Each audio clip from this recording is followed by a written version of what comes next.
Good morning, Knicks Nation. Today is Thursday, August the 28th. We're coming to the end of August 2025. I hope you're all safe and healthy today. I hope your families are also safe and healthy and that the needs of you and your family in terms of food, shelter, clothing, as well as health are being met today. Blessings upon those that work in the area of health. And they work alongside people that are also brave first responders. Blessings upon them. And those that pick up garbage to keep our places clean and make deliveries for our convenience. Double blessings on the people that are out here trying to help rescue, deliver, and recover teenagers and children that are victims of child molestation and pedophilia. Those helping people that are victims of prostitution, victims of child prostitution, victims of human trafficking, victims of pornography and child pornography and sex slavery. Double curses on all the perpetrators of these things and those that make profits from these things and those perverts that create demands, even in high places, that cause these things to continue to exist.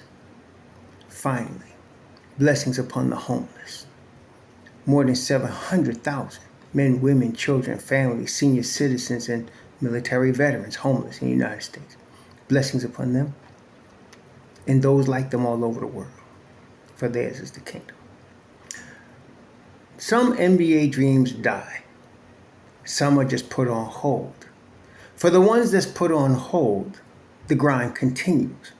Not only is the NBA season an 82-game grind, but making it into the league is also a grind.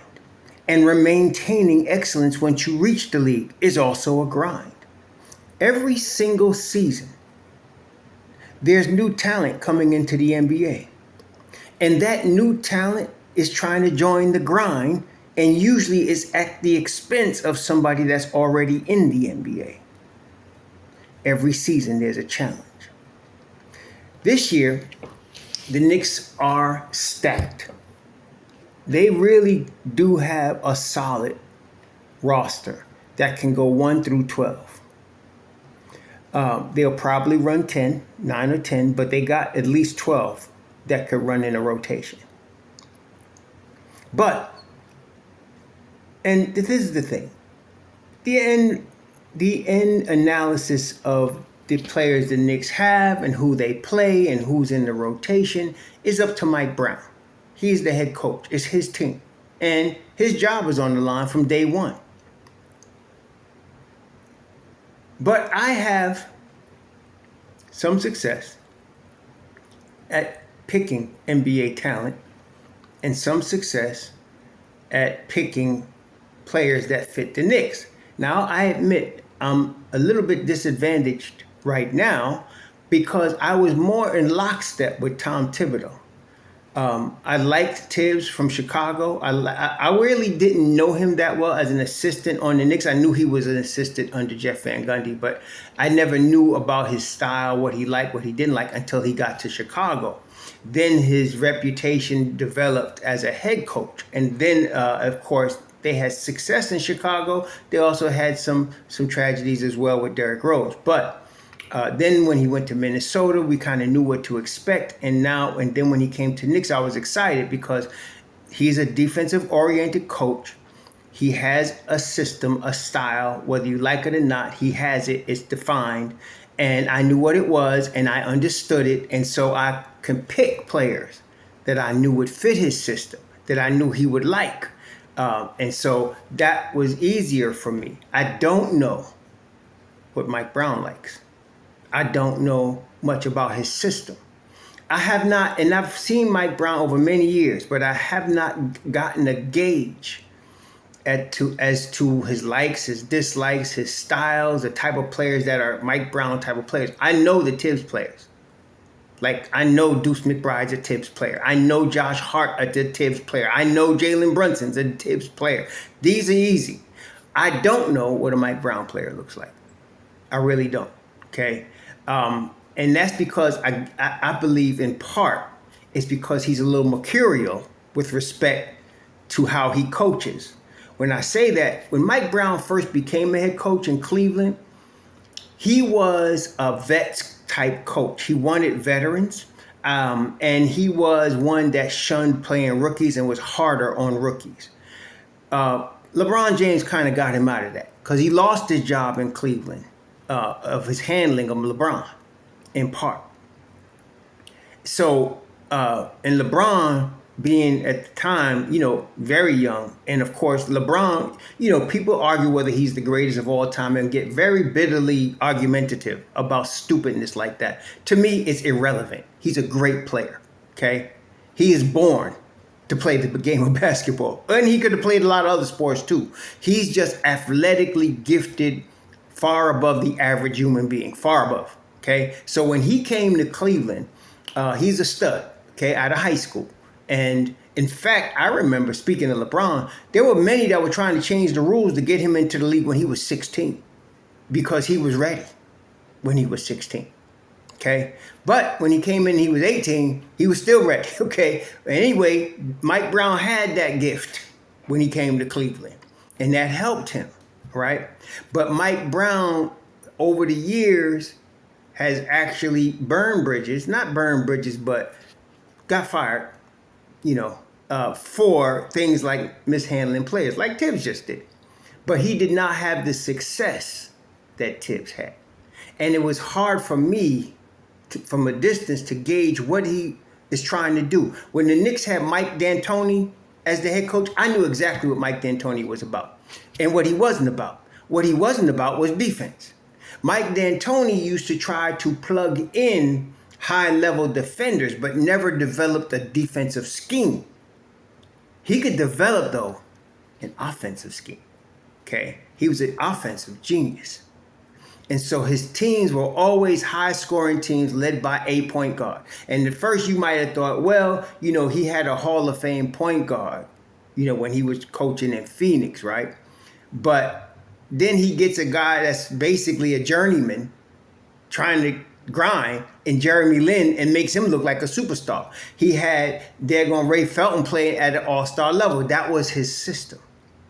Okay, his offensive system. So there are coaches, I knew what to expect, whether I liked it or not. Tibbs, D'Antoni, you know what to expect from these guys. But Mike Brown, I've seen him focus a little bit on defense. I've seen offensive stuff look really good at times. He seems to be a guy that adapts based on the talent on his team. And that's cool. Okay, that's another way of coaching, and I like that too. I mean, he tries to use the strengths of what he sees on his roster. And he's got a lot of that in New York this year. So it's going to be interesting to see how he handles it. But I still don't get the vibe of what a Mike Brown player is. Okay, I don't know what that is. So we're going to find out. So with that in mind, we're talking about three players. Let's start with the obvious one, the one I'm sure about, Malik Beasley. He's an NBA player. He's a high-level NBA player. He will not be a New York Knick. With the news that came out yesterday in the New York Times that maybe Shams was a little off in assuming that because his lawyer said he wasn't the target of an investigation, that he still wasn't involved with the investigation. He still is involved with the investigation, though he's not the main target of it. That alone will stop teams from signing him. That alone is enough for the Don to say, okay, good luck. Okay, because the Don ain't having that question mark in his locker room. He's not going to do it. Okay? He has made some mistakes. Kemba Walker, Evan Fournier. He's made some mistakes, but he don't repeat them. That's what I like about this man. He learns from them and moves on. Okay? There are those in Knick Nation that want to highlight mistakes as if it's a crucifix. It's stupid, but it's because they're sad, not because of the genius of the Don. So he's made mistakes. He don't repeat them. And so he's not going to bring Malik Beasley on the Knicks. That's not happening. Not only that, even before all this, I've been telling y'all, Malik could get more money in some other team. And he needs money. See? So $7 million is double $3.5 every day of the week. Okay? So he was never coming here. But that means his NBA dream is hanging on the edges because he's like 30 years old. Maybe this gets cleared up and he can come back, and we hope he does, come back and get a nice little bag and take care of himself and get out of his gambling problems, okay? This hopefully is all a lesson to Malik and he can move on from this. That's the hope, but he's not going to be a Knick. Then there's Anton Watson. Anton Watson is 25. He comes out of a really good basketball program at Gonzaga. Really good basketball program.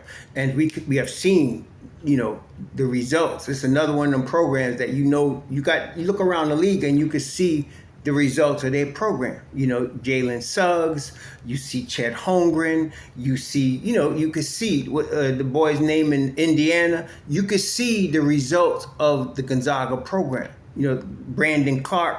There's a lot of dudes that play solid basketball. Olynyk, all of them come out of the Gonzaga program, okay?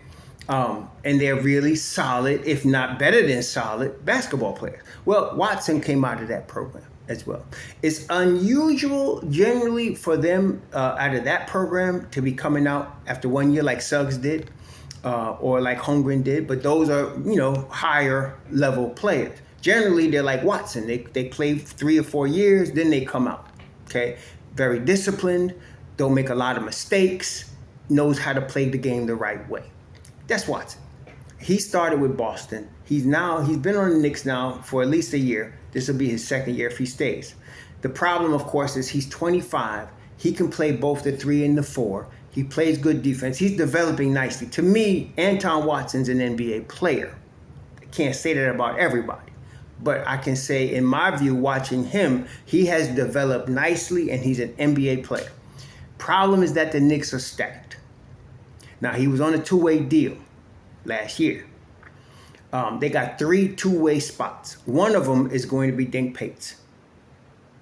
The other one is going to be Kevin McCullough Jr. They're going to give Kevin McCullough Jr. that spot. Right? Because they drafted him. Teams like to keep guys they drafted. And he's a restricted free agent. So they got control here. And he's developing pretty nicely in himself. Coming off the serious knee injury, Knicks took a risk on him. It wasn't a big risk draft for him late in the second round, but he is paying off for them in terms of his development. He's got a little bit ways to go, but I see an NBA player now. I did not see that last year. I see an NBA player in Kevin McCullough now. So they'll probably give him a 2-way deal. And Dink Pate, who they just got his rights, I'm pretty sure he's going to get a 2-way deal. That's upside, and he's 19, and it's obvious. So that leaves one 2-way spot. Okay. Who gets it? I don't know. Anton Watson might. He might not. Okay. But my hope for Anton Watson is that his dream continues. His grind will continue. Okay. Whether it's with the Knicks or with another organization, he's going to keep grinding because, to me, he's an NBA level talent. It's just that the Knicks are too stacked to bring him up, right? And so I hope he lands somewhere. I'm pretty sure he will. Somebody's going to, because basically, again, in the league, for the smarter teams, which the Knicks are now one, clickbait notwithstanding, the Knicks are a smart team. The Don is a genius. They look for value. And so Anton Watson, to me, even at an NBA minimum, at 2-way, he represents value. Okay, so you're really getting low risk and the possibility of a very solid return from Anton Watson. So I'm hoping he sticks with the Knicks, but with only really one 2-way spot available, they would have to again trade somebody like Tyler Kolek to open a spot for Watson on the regular roster. And I don't know. I don't know if they're going to do that. Okay. So that's Anton Watson. We will find out, I would say in the next 2 weeks, what's going to happen with either any of these guys we're talking about today. Okay. But whatever happens with Watson, I feel like he should be like an Hakeem Jeffries type of situation. Hakeem was grinding in New York, G League, 2-way. Finally, now he's in Charlotte. The Don hooked him up, make sure he got a contract. He's in Charlotte on a contract. How long he's there, I don't know, but he's making his way. He's carving his spot in the NBA. I hope Watson does the same thing. To me, he's just too solid of a player. And I am 100% confident. A guy like Anton Watson could go to Spain, could go to Italy, could go to Germany, could go to, a number of places overseas and play and get a contract. He could do that. I'm just hoping his NBA dream doesn't end and he can get him a two-way or a minimum deal somewhere. Then there's Marjon Beauchamp. Come out of college and out of high school and went to G League Ignite. Was drafted out of G League. Didn't really go to any big-time college program. Nice size at 6'6", 6'7", wing-type player. NBA level defense, and to me showed enough development on the offensive side of the ball this summer that he's an NBA player. I always liked him, but to me it was solidified in my mind. Marjon Beauchamp's an NBA player. Now, again though, the Knicks are stacked. So what you going to do? He could get a two-way deal just like Watson. That's up to Mike Brown. I don't know what Mike Brown sees when he sees these two guys. To me, both of them play very well in summer league. And what I mean very well, I'm not just talking about statistically. I'm talking about they looked like NBA players. Like they can play with guys in the league. That's what they look like to me. Not everybody did. These two guys did, okay? So Marjon Beauchamp is still in the grind. He gets picked in the first round, but then situations fell off. And it wasn't his fault. It was the situations he was in. So now he's hanging on for his NBA dream. Again, he's another guy to me that represents value, either on a two-way or in a roster spot, vet min. So again, he's in the same situation. There's one two-way deal to me that's really left. I don't know if they're going to give it to James Najee or not. I'm very confident Muhammad Diawara should end up on the rookie contract on the roster. Dink Pate is good enough to do that too, but I don't think they're going to bring him there. They did not draft him, see? But Marjon Beauchamp, in order to get on the roster, they'd have to trade a player like Tyler Kolek. And I honestly don't know if they're going to do that. See, we could talk about, and this is what Knicks Nation likes to do, talk about their dreams as if they're facts that's going to happen. The Knicks don't give a crap what we think. Mike Brown for sure don't give a crap what you and I think. Nor should he. And some people get offended by that. Y'all need to get off your high horses. This is their team. We just fans. So with respect to Marjon Beauchamp, I don't know what Mike Brown likes or don't like. I don't know what he sees. I don't know the type if Marjon Beauchamp or Anton Watson or Mike Brown players. I have no idea. But I hope one of them is. That's the thing. I'm just hoping one of them is. If they cut him, okay. I'm very confident Marjon's going to land somewhere. To me, he's an NBA player. He's good enough to play with pros in the league.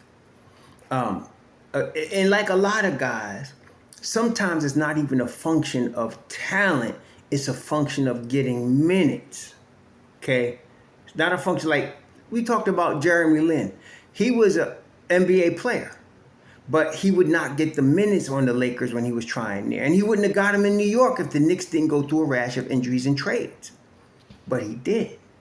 And when he got the minutes, he showed what he could do, right? Turned his journeyman into $25 million contract. That's what he ended up getting. Then he signed another one after that. So he got paid. Sometimes it takes an opportunity to get minutes. And it's not always available. Because like I said, every year in the league, there's new crops of dudes that's taking spots. So it's not easy. And every year that goes by, it gets a little tougher, actually. So with Marjon, I'm sure he could play in the league. The question is, will he land somewhere on a vet min or a two-way? I'm hoping he, I like Watson, but I kind of like Marjon better because I just love that overall wing ability to guard 1 through 4. And I love the fact that he's developing offensively. I'm not trying to diss on Watson. I like both of them, but I love Marjon and I like his upside. So to me, they both represent value. But we got to see what Brown feels about that because I don't know how he feels. I have no gauge. If it was Tibbs, I'm going to tell you what, both of these guys would either get two ways or one of them would be on the roster if it was Tibbs. But it's not Tibbs. It's Brown. So I don't know what Brown is going to do. We're going to find out in the next 2 weeks. I can tell you that. Okay? Dink Pate is going to be on a two-way deal. And I'm pretty sure Kevin McCullough Jr. is going to be on a two-way deal. Who is that last dude? Is it Najee? Do they surprise us and bring Najee on the roster? Because Najee, first of all, we need to understand something. It's only two guys that are eligible for the rookie contract on the Knicks roster. Only two. That's only Najee or Diawara. Nobody else is eligible for that. They could get maybe Dink Pate because he's a legit rookie. But that's it. And I don't think Dink Pate is getting that. But it'll either be Najee, who's 21 and has been, now developing as a drafting stash, and now he's here, or Diawara, who's 20, and to me already shows he could guard on the NBA level. So one of them cats are going to get this, this rookie deal. The other one is going to either be on the G League with Westchester on a G League contract, or on a legit two-way deal. So we'll see. But Watson and Beauchamp, for them, the grind continues. And I hope they land on their feet. I'm hoping they get the opportunity. I'd like to see them successful. I think they work really hard and they deserve it. And so I'd like to see them get that. But we'll see. We'll know in the next couple weeks how that plays out. We're basically, really, it's unofficial, but I only see one two-way deal available and one roster spot only if they make a trade. So, and it's not out of the question they are going to do that, but it's not out of the question they won't either. So we don't know. So we will find out. And I am very much looking forward to see Mike Brown up close and personal in terms of his coaching style, what he likes, what he doesn't like, how he decides what's a Mike Brown player looks like. Like I said, I know what a Tibbs player looks like. He's tough. He plays hard-nosed defense. He gives 100% on every play. Okay? He's always ready even when he's not called. That's a Tibbs player. Okay, hard-nosed, tough, ready to play, plays defense, knows how to play the game the right way. That's a Tibbs player. I don't know what a Mike Brown player is. We're going to find out. Y'all enjoy your Thursday. Sure.